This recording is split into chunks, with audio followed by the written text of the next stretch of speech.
computer. Perfect. So I want to thank everyone for joining us tonight. My name is Julie and I'm the events manager at Roundabout Books. So we are recording tonight's event so that we can post it on YouTube for people to watch later. So if you're not familiar with Roundabout Books, and hopefully you are, we're in the northwest section of Bend, growing. We're about to be 4 years old, which is really great. And we're so grateful that we're able to continue these events via Zoom and that so many people have turned out. I know Zoom, you're having a lot of Zoom events again right now. So we just really appreciate that you're taking the time to be with us tonight. And obviously with everything that's going on in Oregon and California, et cetera. We're really excited to welcome Kelsey Freeman and her book, No Option But North. Kelsey, I'm going to leave most of the talking to you, but I will say that I went and read the article and interview with you of your alma mater, and it was great. It was such a nice thing to find out about your background and what brought you to this book, and you know, that's really what we want you to help explain to everyone is, you know, what really made you want to write this. You know, there's so many things to write about. So we just really are excited to hear the background of what brought you to No Option But North. Great. Well, thank you so much, Julie, for having me. And thanks to all screens there for turning out, especially when, you know, we're blanketed in smoke right now. We're worried about families with fire. It's the anniversary of September 11th too. So there's a lot going on this day. But I want to start with just a quick kind of land acknowledgement that I've started doing as part of my work at COCC and just generally with events.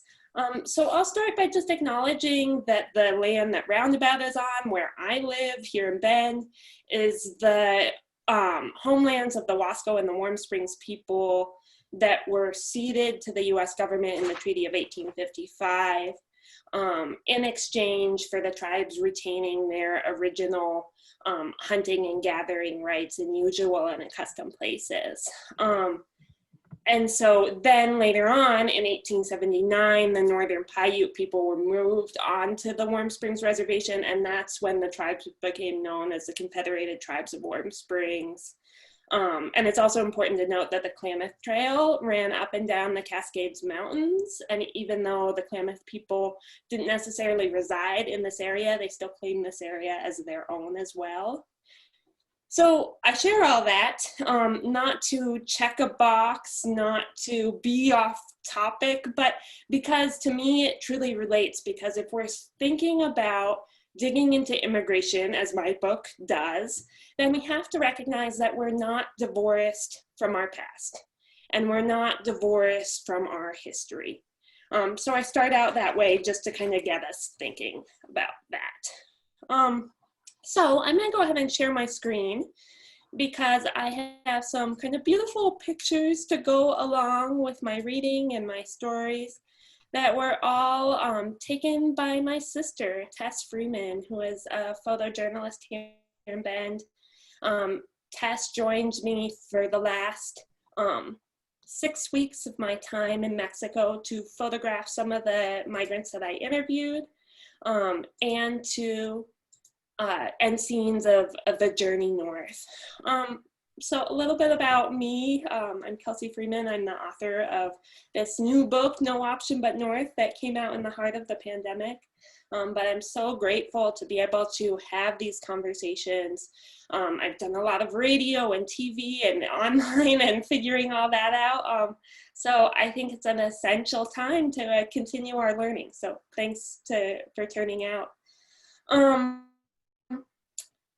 And then I also here in Bend work at COCC, Central Oregon Community College, running our college prep program for Native American high school students. So in terms of what led me into this work, so I want to take you back to a moment I had when I was 22 years old. I was traveling in southern Mexico doing research for my undergraduate thesis that focused more on indigenous social movements. But during that trip, I had this conversation with the man next to me on the bus who had been deported from California. And he asked me, how is it that you can come to my country and study my people for 2 weeks while I've been repeatedly denied for a visa to go back and visit my family in your country? And so that question stuck with me. I didn't have a good answer for him at the time, but it caused me to want to go back to Mexico, to dig deeper into how is it that nationality and race and class all play a role in who gets to come to the US and who has to undergo this violent journey north through Mexico and across the border to get here. So that's what planted that seed. And so I applied for a Fulbright fellowship.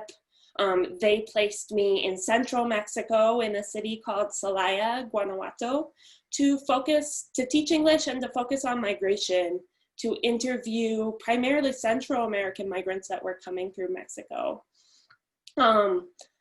Celaya, the city I was in, is right along the route that many migrants take north, because La Bestia, the freight train that many migrants rely on, bisects the city. So there was an air of transience in the city. There were a couple of migrant shelters where I did the bulk of my interviewing. And many Central American migrants coming through, staying the night and heading on via freight train the next morning. But I found over the course of 9 months and hundreds of conversations with migrants that people were way more willing to share their stories than I expected. And I think that speaks to the fact that migrants wanted people in the US to know about the choices they face, about the impossible situations they find themselves in. And especially, I was there in 2016 and 2017, so before the 2016 election and then after President Trump's inauguration. And so I think particularly during that time, they wanted to share stories to build bridges.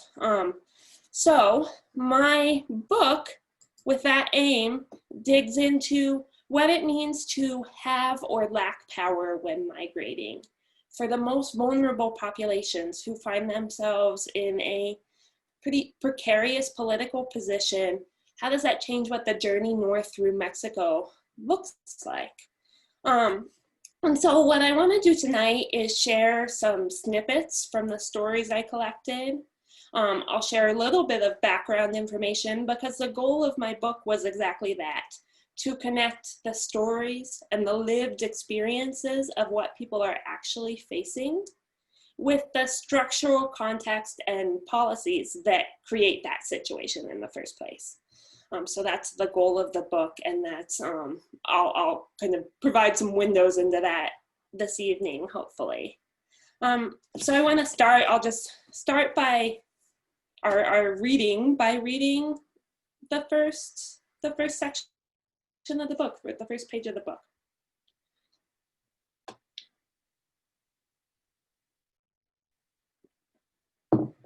The details were always overwhelming. I would do my best to take it all in, to feel the emotional force of each story as if it were the very first one I'd heard. But in the end, there were no words to describe the grown man crying in front of me, or the many others like him who shared their suffering. His tears, their tears, embodied the anguish inflicted upon all those who migrate north, making the choice that really isn't a choice at all. Back in the United States, 3 years later, I see the same tears in a Mexican-American student as he painfully describes his journey across the Rio Grande. People just don't get it, he laments, as we speak behind the podium after a lecture.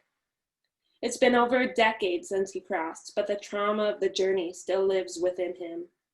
His tears stretch through time and space to join with each grown man that has cried in the desert, cried as he said goodbye to his children, cried at the rape of the woman beside him. His tears were the same as all those who said, "Si Dios quiere," God willing, before attempting the journey for the 5th or 6th time. As he wiped his tears aside and swallowed, He exemplified everyone else before him that buried the hurt and just kept going. In thinking of all the words to describe the world of migration, a complex, violent geographic path north from Mexico's southern border to the United States, perhaps the best image is simply those tears.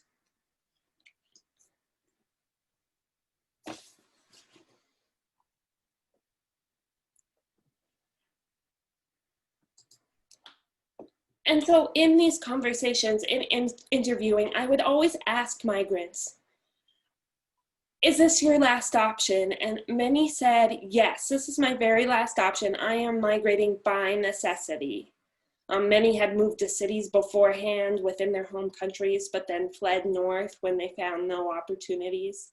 And so I think if one is migrating by necessity, that changes what their journey looks like. It changes what options are available to them. And so in speaking with people, the main reasons I saw for why people were heading north is, of course, cartel and gang violence that's swelling in many parts of the Northern Triangle, that is Guatemala, Honduras, El Salvador, and Mexico. And what happens is when gang violence overtakes, it really erodes the central pillars of the state and starts to touch the lives of everyday citizens. So I think sometimes in the US we conflate those affected by gang violence with gang members. And I hear that rhetoric a lot. But who I spoke to and the hundreds of people I saw coming through were fleeing gang violence or cartel violence. These were business owners, for instance. I spoke to many business owners who had, a shop or something in their home country, and it's very common for the local gang or cartel to charge an extortion fee just for running a business. So what happens if you can no longer pay off the gang or the cartel like that? Well, you run into trouble. Your life is threatened, and many had to flee because of that circumstance. So these are everyday people. And then, of course, there's a profound lack of opportunity, low minimum wages, lack of jobs, the fact that more education doesn't necessarily equal better employment chances. And so I talked to many parents who said, hey, if your kids were going hungry, if you couldn't send your kids to school because you couldn't afford the uniform, you would do what you could to provide too. And then, of course, there's family. And this is something that's come up, here locally in terms of talking more about family separations with the recent ICE arrests. But I spoke to many US citizens or parents of US citizens who said, I'm going to do whatever it takes to get back to my kids. So I spoke to migrants who were trying for the 5th, 6th, even 7th time to get across because they weren't willing to accept the reality of living apart from their children. So along that theme, I want to read a little section from the book that gets at that family piece. This piece is called The Love of Your Life. We formed a seated triangle in the living room, 2 dads and I. Martin was trying to return to his family in the US, while Jose had just left his behind in Honduras. Martin spoke frequently. He was the type to let his words roll on until you couldn't really remember the epicenter of his original point. A black baseball cap covered his shaved head, and a hefty wooden cross hung just below his sternum. The cross swung from side to side in a rhythm that seemed to accompany his words. He had first migrated to the United States from El Salvador with his mother and grandmother when he was 11 years old. While it was difficult to tell which stories were his and which he merely encountered during his years in the migration labyrinth, one thing was clear. His daughter was his life, and therefore his life was in the United States. Sometimes I dream that I'm holding my daughter just for 10 minutes, he shared. 10 minutes is all I need to feel alive again. Martin had been deported from the United States 8 years ago. He did not try to return immediately. Rather, he spent several years working in Honduras and Mexico while applying for legal avenues to enter the US. However, since he never qualified for a visa, When Martin lost his job in San Luis Potosí, Mexico, he tried to enter the US illegally. Years had passed since he had seen his daughter. He wasn't prepared to wait any longer. Just hearing from my family is a way to keep me going, he reflected. It's like charging up my battery.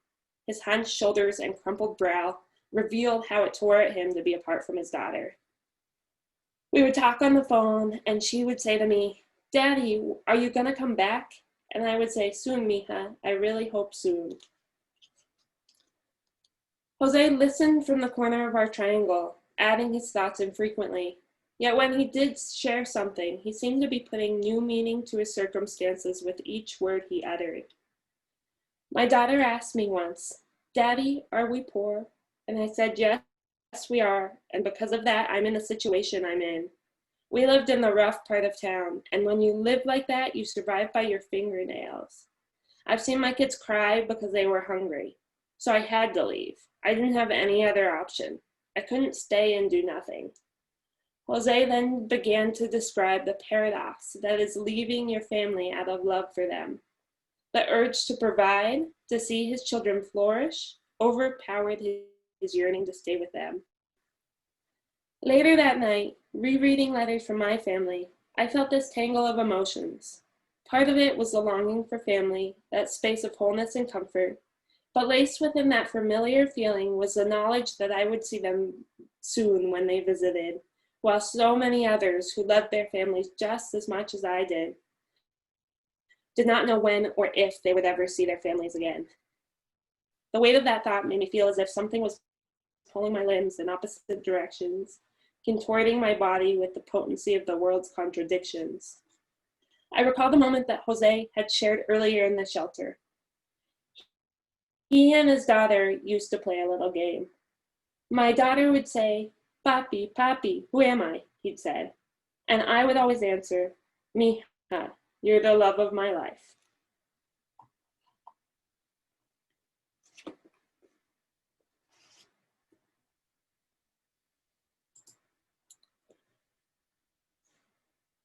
So if we start to think about the forces that are driving people north, where they feel like they have no other option, then it begs the question, and many people have asked me, well, I've heard the phrase, why can't people just get in line?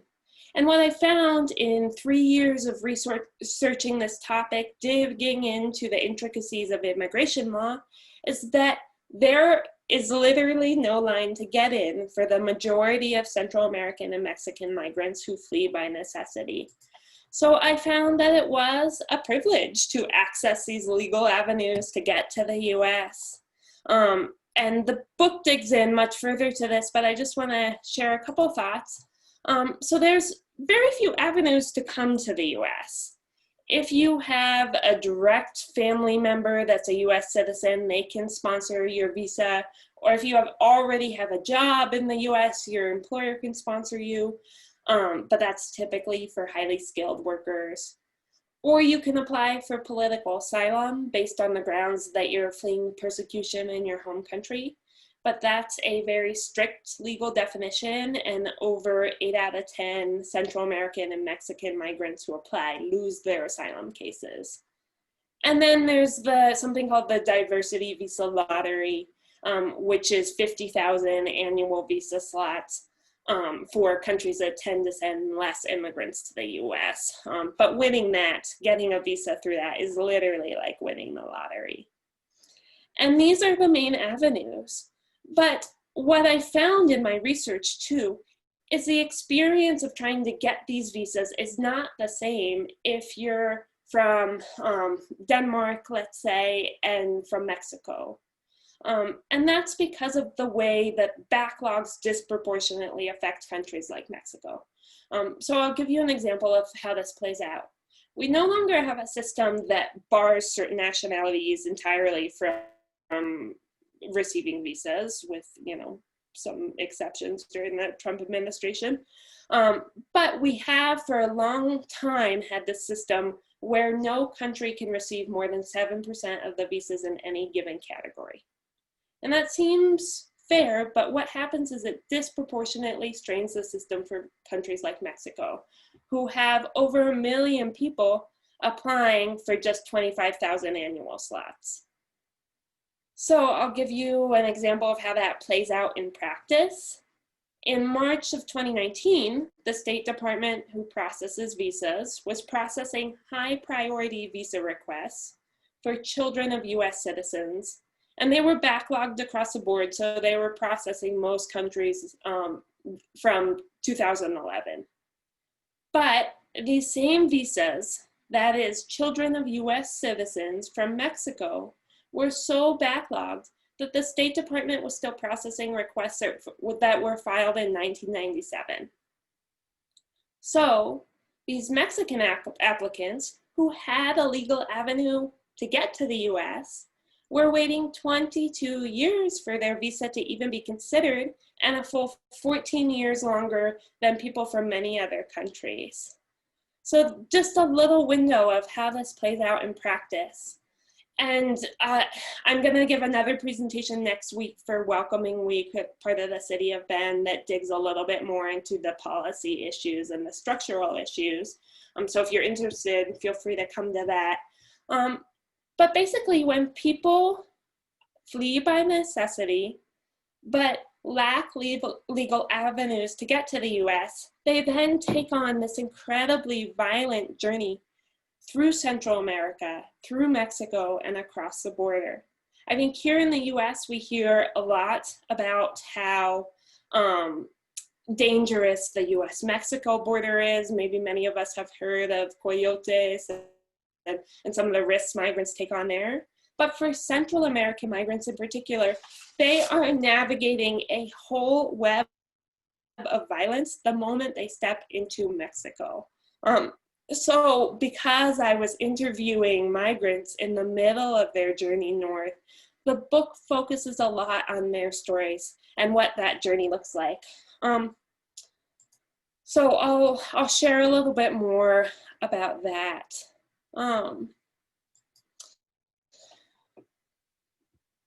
Again, this minute Central American migrants step into Mexico, they become vulnerable, and that's because they're there without authorization, so they're trying to avoid authorities. They're transiting through very isolated areas where they're vulnerable to organized crime. And as such, there's a whole list of characters that exploit them. The stories that rolled through the migrant shelter were astounding. Everyone I talked to had been assaulted in some way, had been beaten or robbed, kidnapped, even sexually assaulted. It was astounding, just really heavy stuff. And so who are these people targeting migrants? Well, it's a combination of characters, like I said. It's Mexican institutions themselves, the Institute of National Migration, federal police, people patrolling for migrants. There's random criminals. And then the Zetas and other drug cartels in Mexico have made a whole industry out of targeting migrants. Then there's the private security guards for the train who often beat migrants. And then there's the guides, coyotes or polleros themselves that take migrants north, often extort migrants as well. So it's really a lot of violence and risk that people take on to get to the US. So I'll share a little bit of story on that end as well. This picture is of a woman named Rosara who came to Celaya, and her husband, unfortunately, who she was traveling with, was kidnapped while she was in Celaya. So I'll share a different story. And this is a story from a man named Abraham.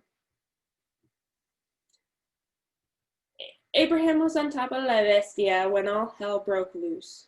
They threw me off, he recollected, referring to members of the drug cartel, the Zetas. And when they threw me off, more were waiting below, with bats and rocks and guns. And then the first thing they did was tie me up here and here. Abraham motioned to his neck and arms. Why the arms? Because the arms are your only defense. The men then took Abraham to an abandoned house, where he spent 3 days in a dark room. His kidnappers occasionally gave him water or shoved a cookie in his mouth. but eventually they began to demand their money. Abraham had nothing on him and refused to provide information about his family in the US. I have family there, he shared, but I told them I didn't, adding that even if his family had sent money, there was no way of knowing if the kidnappers would have released him. So I told them I didn't have anything, and they began to beat me. The men smashed his face with their pistols and kicked at his belly like a soccer ball. But the most visceral pain came from a splinter of wood embedded in his right thigh. When Abraham was pushed off the train, he had fallen with such force that a stick pierced his quadricep. They didn't take it out. It was in my leg for 3 days, and they used it to torture me. He described how his kidnappers would twist the stick or move it back and forth like a saw ripping apart flesh from the inside. The horrors that Abraham had experienced thus far on the journey north were not limited to what he had personally endured. Before he was kidnapped, he had watched bandits rape a Central American teenager beside the teeth of the train tracks. They abused this woman in plain day, he said, shrinking into the pillow he cradled in his lap. We were going in a group of various immigrants, but I'm telling you, we couldn't do anything because all of them had guns. They abused her. They abused her in a public place. Well, not exactly in a public place, but by the train with various immigrants around. He receded into the pillow, folding like a book closing shut. I tried to put myself in that hot afternoon scene. I imagined the dust that lined the tracks, the bits of plastic and strands of grass and rusted metal. A desolate space where violence goes unnoticed. And then a gang of armed men, their guns pointed upward, expressions hardened. What would I do? Like Abraham, I would likely freeze, because in this barren setting where human survival goes against the odds, you do what you have to in order to survive. Then Abraham added a chilling statement. The advantage that a woman has is that they can abuse her and at least they leave her alive. I wrapped my mind around his horrific logic, thinking about the rotting rut of trauma that a woman who has been raped has to live with for the rest of her life. Could this ever be considered an advantage? It was a question I couldn't answer, as I had never had my body pressed against the prongs of the train tracks with something inside me being ripped away.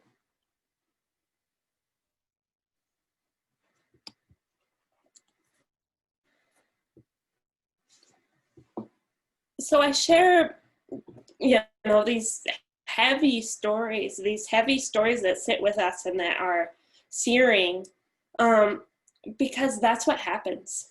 And it's a hard reality to swallow, but unfortunately, like I mentioned, there's a whole industry of cartels, or there's a whole network of cartels that have made an industry out of kidnapping migrants en masse. And then the rate of women that are sexually assaulted on the journey north is also astounding. Reports that anywhere between 60 and 80% of women that attempt the journey experience sexual assault along the way. And that to me is astounding because it points to this truth that if you are preparing for that trauma, if you are accepting this possibility or likelihood of experiencing that kind of violence on this journey, then there's a reason you go. It points to the fact that there's greater suffering at home. So another kind of hazard that migrants take on is la bestia, which translates to the beast, the freight trains that snake through Mexico that many Central American migrants take to get to the border. So I'll share just a couple snippets from scenes from the train.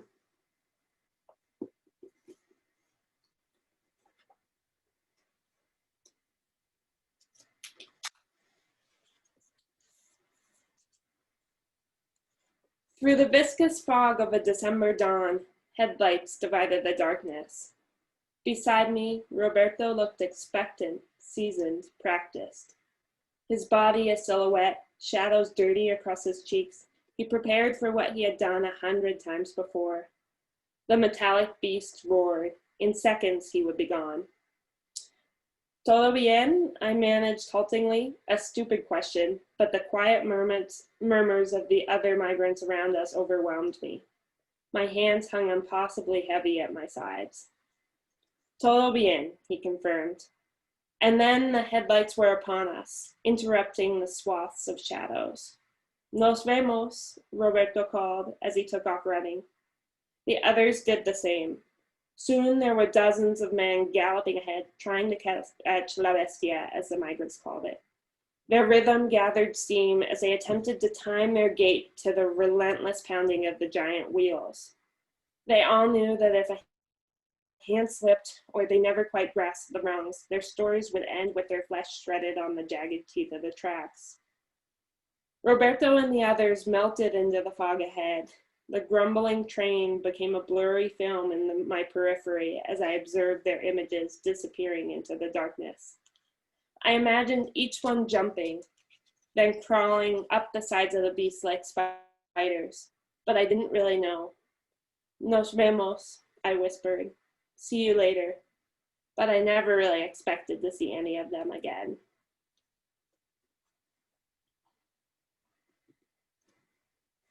And then just to kind of wrap up, and then I want to leave a lot of time for questions and discussion. I want to share one more piece that gets at this theme, again, of family, but also of La Bestia and what this journey looks like.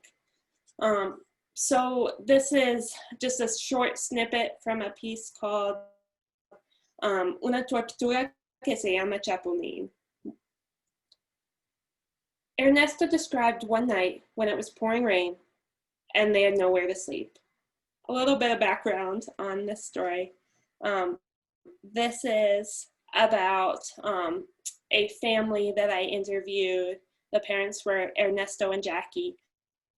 The daughters were Jocelyn and Maria, and Jackie was 8 months pregnant as well. So they were traveling as a family via La Bestia, the freight train, hauling their little girls up this train that was never meant for passengers in order to head north. And they headed north when they lost work on the coffee plantation that they worked on in El Salvador. And Ernesto described to me that when they lost their job, they couldn't go to another part of El Salvador or another city to find work. And that's because of the artificial boundaries that gangs have drawn. So a gang controls one particular territory, a rival gang may control another. And even for the everyday citizens that have nothing to do with the gangs, simply crossing into another gang's territory means risking your life. So they were kind of artificially walled off into this one region where the only jobs were coffee plantation jobs. And when the price of coffee plummeted, they headed north with their little girls. So this was one of the families, or the family that I spent the most time with, because they stayed at Celaya's long-term migrant shelter. And the baby was born there afterwards. So I got to know them a little bit better. So I'll read just a couple short parts from this story. Ernesto described one night when it was pouring rain and they had nowhere to sleep. The girls were soaked through their pink sweatshirts. Eventually, the family came across an old abandoned car. Crawling underneath, they spent the night there, the raindrops percolating through the rust and plastering their foreheads.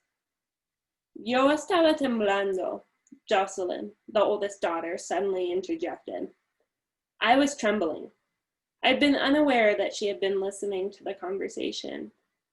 I pictured 6-year-old Jocelyn sleeping under a rusty car in the rain and wondered what her innocent mind made of what she had already been through. 6 is old enough to comprehend that the life you are living is transitory.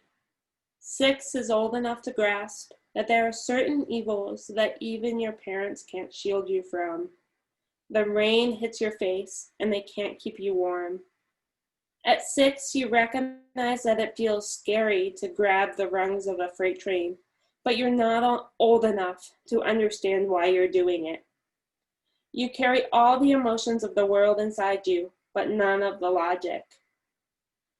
I wondered what other emotions Jocelyn carried inside her as the family walked for 3 more days before arriving in Puerto Escondido, Oaxaca. Amidst the surf vibe of this beach vacation town, they slept in the streets and begged for money from tourists. Ernesto recalled how a guy from your country, my country, gave them 150 pesos, about $7 US, which was enough to allow them to continue north. From there, they would go by train. Since she's pregnant, it's up to me to fight with the things and get the girls on, Ernesto said. If the train stops, we get on, but if it doesn't, we don't. No way. Not getting on the moving train meant that the family would often have to wait days to climb aboard or walk even further distances. But there was no better option. Do you feel vulnerable? I asked Ernesto as his wife accepted an animal sticker from her oldest daughter. Yes, I do. There was certainty in his words. Because I have everything here. Everything was his wife, his 2 girls, and his unborn baby. I couldn't help but think that Jocelyn picked up on the subtleties of her own vulnerability, storing them away in layers deep within herself. What parts of this experience would she carry with her going forward? What would become the unwritten notes in the tune of her unconscious?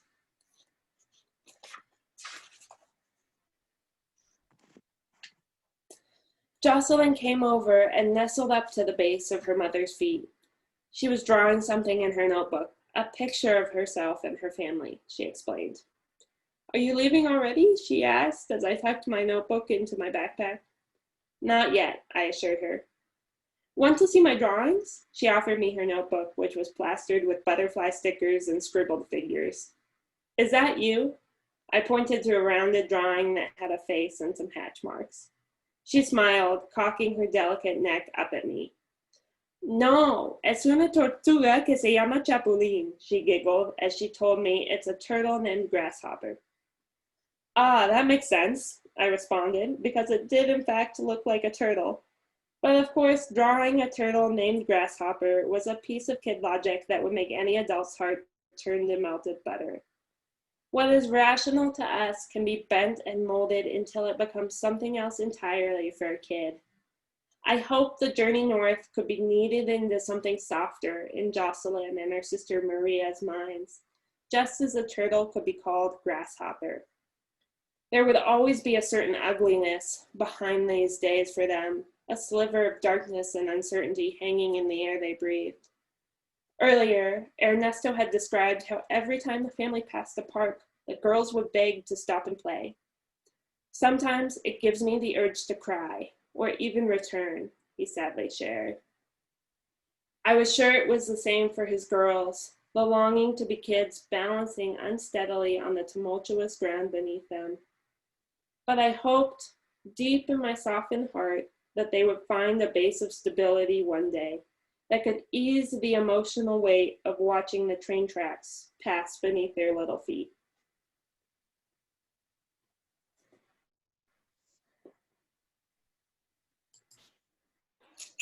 And there's our Ernesto, their dad. So after 9 months of being in Mexico and interviewing dozens of migrants, having informal conversations with hundreds of migrants, I gained such respect for those that overcome the systemic obstacles, those that are willing to continuously hope for something better and to strive towards it. And I hope that's something that people take away from the book, is that empathy and understanding and thinking about what is it that I would do in that situation. And I hope people also take away this understanding of how our policies and practices inform these stories, create them, how they put people in these situations in the first place. And I think too, that's how I see my role. I think we often hear this refrain, give voice to the voiceless. But to me, migrants have their own voices. You know, migrants have written their own stories. I think I see my role not to give voice to the voiceless, but to give voice to the structural injustices and inadequacies that render these stories possible in the first place. So I do believe wholeheartedly in the power of stories, stories of violence, stories that are heavy and sit on our shoulders and weigh on us, but also stories that center dignity, the dignity of migrants as human beings. And I believe wholeheartedly in the power of stories to inspire action and inspire political action. So thank you. Thanks for joining me in this. And I'll go ahead and I'd love to hear from you all. I'd love to hear questions. I teach, so if you are reluctant to unmute yourself, I think there's a chat that you can put your questions in. My high school students prefer that way. But I'd love to hear questions or hear what thoughts you have. So yeah, if anybody has questions in the chat or unmute yourself, there's a raise hand function. Let's see here. Kelsey, it might be better to unshare the screen just so that I can see people. Yeah. Let's see here. So if anybody wants to raise, I see a raised hand. Roger. Go ahead. Hello everybody. Thank you for sharing your stories, Kelsey. I wonder if you could respond or talk to me about the following thought, which is there are so many homeless people and folks wandering the streets in the United States right now. Certainly my neighborhood, I see that in particular now. And I wonder how you respond or think about those who would argue that, yes, there's harrowing stories, but those same stories could be told by people already in our country or, you know, who are citizens, and how you respond to this sort of notion that we've got enough folks who are suffering and we just can't handle everybody's problems. Yeah, I think that's a great question, and I think we hear that a lot. And I would say that it's not an either or, and we often frame the discussion in that way of if we prioritize migrant rights, if we prioritize legal avenues to come to the US, then we're somehow taking away from our citizens here. I think there is a lot of room for both, and that it's not an either or.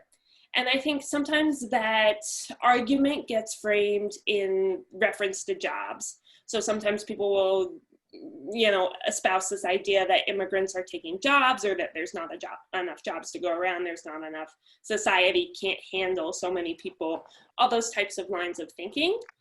In terms of jobs, I think that oftentimes we don't recognize ways in which our economy relies on immigrant labor, and especially particular sectors of our economy, agricultural industry, where 70+% of our of workers are immigrants. And so we rely on immigrants in ways that we don't always want to recognize. I think that's particularly pronounced right now during the pandemic, where so many, 6 million, I read recently, of our essential workers are undocumented. And so we're relying on them right now to keep our country going, yet we're not providing any kind of pathway to citizenship. We're also relying on them to pay taxes. Immigrants account for 6% of the state and local taxes, and that's compared to, I believe it was 3.4% of the top richest people account for 3.4% of state and local tax base. So undocumented immigrants are paying more in state and local taxes, or accounting for a greater portion of the tax base than the top 1%. So I think we don't recognize the ways in which immigrants play a key roles in our society. So I think it's not an either or, we need to prioritize both. Kelsey, I heard a story on NPR the other day too, and this is kind of, you know, not just with the pandemic, but with these fires in California in the San Joaquin Valley, there's so much smoke settling, and that's where we get so much food.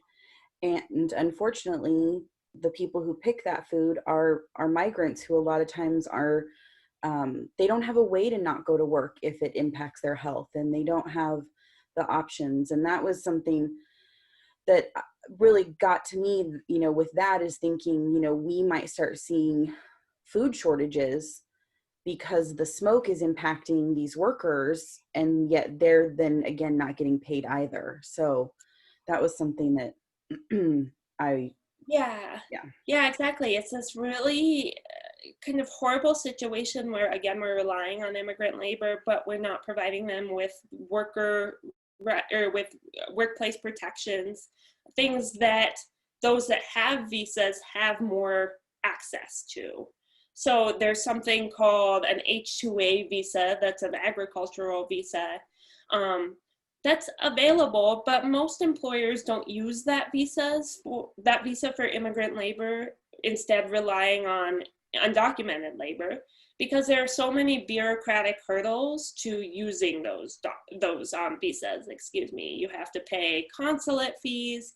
You have to pay for flights for people to come. You have to provide better housing and more protections and all of that. And so a lot of employers don't want to do that. And so they rely on undocumented labor where there's not that kind of workplace protection, and things like smoke or a global pandemic leave those workers most exposed. Yeah. I did see a hand up. Constance, did you have a question? Oh, hold on. I can't hear you. That's weird. It says you're unmuted. You know what? I'm going to go to the next one, and if you can type it in the chat. But we had two comments in the chat. From Gabriel says, I really appreciate what you had to say about bringing light and voice to the systems of oppression. And Joe had a question.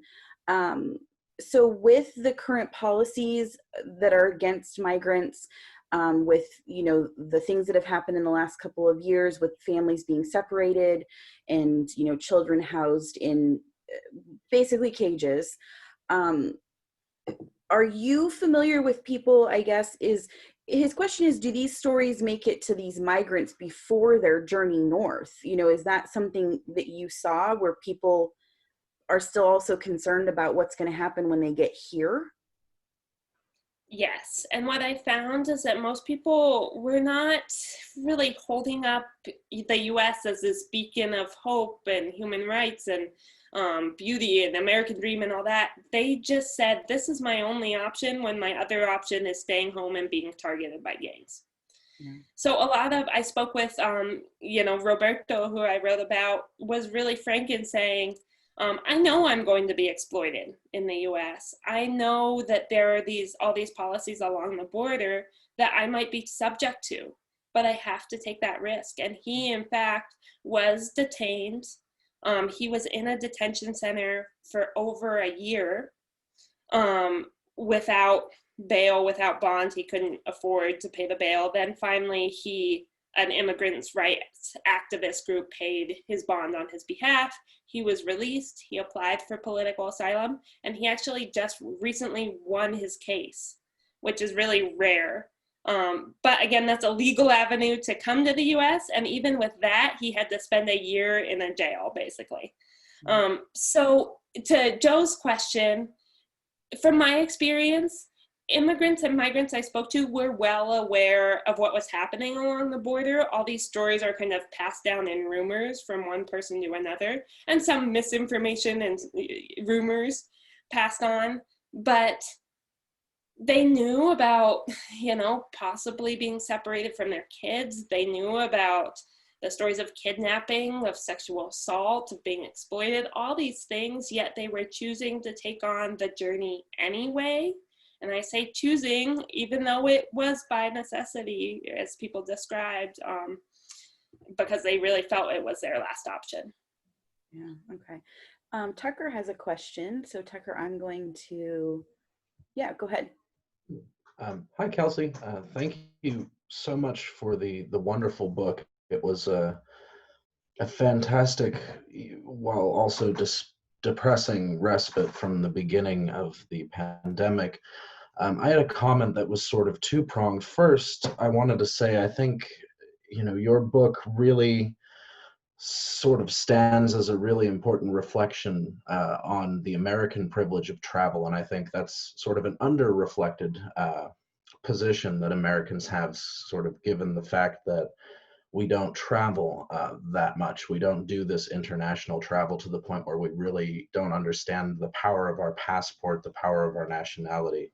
And I think this book really just strongly hits the reader in the face. And it made me reflect on my privilege as an American traveling, because I legally immigrated to Canada, and the application and visa process took 4 days online for free. So that's how I reflect on this, as being that American idea of what immigration is, because we sort of think that's super easy. You don't need to do anything, you just apply. And second, I think throughout the whole book, it really ties to me this idea that immigration is really just the focal point of a whole bunch of different social conflicts. We have class conflict, systemic racism, this geopolitical oppression of Central and South America by the United States. All of these things sort of come to a head, and you start to see the real human cost of these issues when it comes to immigration. And I guess my question is how do you still have hope or the ability to function as a human being after 9 months of such disparaging interviews? Well, I think you made a lot of great points in there, Tucker, and I think it's true. In terms of first, say your first point of recognizing our own privilege with an American passport, that was a big part of the book, really, because it incorporates my own reflections on that area, because I think we can't fully understand this issue of immigration without understanding the ideas and values behind the policies. And a lot of that has to do with power and privilege and who gets to cross borders and who does not. So that was a lot of my thinking there. But in terms of hope, I find hope in people. I truly do, and in stories, because I think the stories are heavy, and there's a lot of, again, weight there, a lot of violence there, but there's also, I found hope in them too, because they were people that believed, against all odds, that there was something better, people that fought for that, people that took on tremendous hardship for that. And so I find hope in that too, and I find there's some mining of beauty in that. And I find hope in political action too, and in taking these stories and thinking about, okay, what does that mean for me and my role in my own community? And what does that mean in my role as a citizen in this nation? I think we had Benjamin, was your hand up earlier? Yeah, Kelsey, what I think is amazing is how you got people to open up to you, despite the fact that, like, I don't know, you're an American in Mexico and these people are trying to, like, illegally immigrate into America. Did you ever face any hostility, or did you have any strategies as to how to get people to how to gain their trust? Yeah, that's a great question too. And I think I expected a lot of hostility, or at least reluctance to talk to me. And there was some reluctance, there were people, basically a new group of migrants would come through each day. And so for the most part, there were a few that stayed on in the long-term shelter. But for the most part, it was a new group of migrants. And for the first few months, I had a lot of trepidation in terms of asking people to share their stories. So I didn't for the first few months. I just had conversations, and I did a lot of background research and reading on my own. So it wasn't on migrants. It wasn't, the burden of explaining their situations and their lives was not on them. I had my own like framework understanding of how the journey north looked like. I think that was important. But I also think really the thing that developed trust was talking about politics. I would always start with a conversation about, and most would want to talk about the election before what was happening with Donald Trump's campaign, and then after the election talking about, okay, what might change with Trump as president, and really sifting through what are the rumors and what are actual potential policy changes. So I think that was I saw that as like an important role and a useful role that I could play, but I think it helped develop trust and helped develop more of a comfort in terms of having a conversation. Yeah, thank you for asking that, Ben. I actually had that on my mind too, of how you would, how you just basically did this. You know, it's really interesting to think about walking up and asking strangers about this journey that they had. I think we have time for one more question, if anyone has one. I know Zoom sometimes does have its issues. Sometimes we can't hear people, and we like the technology when it works, and sometimes it doesn't. I just want to remind everyone too, you can get Kelsey's book at Roundabout. We're up off of Mount Washington, attached to the Washington restaurant. Let's see here. Oh, Charlotte says, thank you for the presentation and the gorgeous writing, Kelsey. I missed the beginning, so apologies if you said this already, but I'd love to hear more about the kinds of policy changes that we should be prioritizing to make progress on this problem. That is also a great question. And for this, I am going to reshare my screen because I have kind of an epilogue slide that gets to this point of things that, and this is a lot very text heavy screen, but these are things that, few pieces of, I think, things that I feel like need to happen. The basic gist of which is I think we need to dramatically expand legal avenues to come to the US so that less people are attempting this really violent journey north. And in something I'm starting to focus more on is climate change and how much more this will impact immigration. And so in light of that next global threat, I think we need to drastically expand. So some kind of details here about things I think we need to do in terms of revoking some of the policies President Trump has implemented around asylum that make it harder to access asylum, expanding the visa systems we already have, and removing, again, I mentioned those H-2A visas, removing bureaucratic barriers to using those.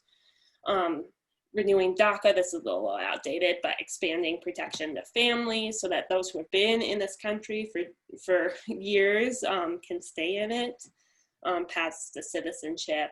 But then I think this is one that's not talked about a lot, is revamping the visa allotment system so that that backlog that I mentioned kind of halfway through the presentation is not so pronounced. I think we need to have our visa allotment system, so like how many visas each country gets, reflect more demand for who is trying to come to the US.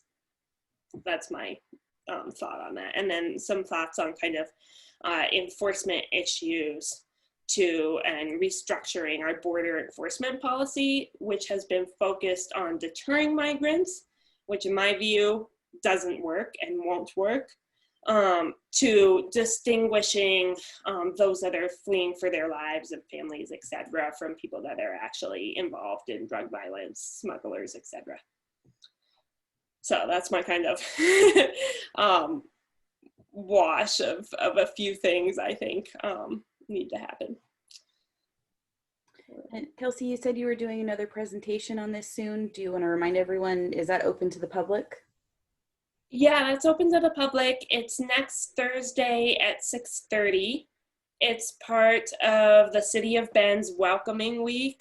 So they have the city puts on a whole series of events around immigrant and refugee issues focused on how do we welcome those communities to Bend. Yeah, so that's on the City of Bend website. Okay. Awesome. Well, thank you again, everybody, for being here. If you need to get a hold of our bookstore, phone number is 541-306-6564, website roundaboutbookshop.com. And hopefully sometime soon we'll be able to have live events again in the store. But until then, we just really appreciate everyone taking the time to Zoom in with us and find out more about Kelsey's book. So have a great weekend. This is the Zoom clap now too, since everyone's muted. So thank you so much, everybody. Thank you so much, Kelsey. I have a quick question, Julie. Did you order some of the books so we can send people to Roundabout for you to buy them there? We absolutely have books in stock. So yeah, give us a call and we can ship them anywhere. Great. Yeah. Got it. Thank you. All right. Thank you, Julie. Long live independent bookstores. Thank you. Yes. Have a Thank great you. night. Have a great night, everyone. Bye.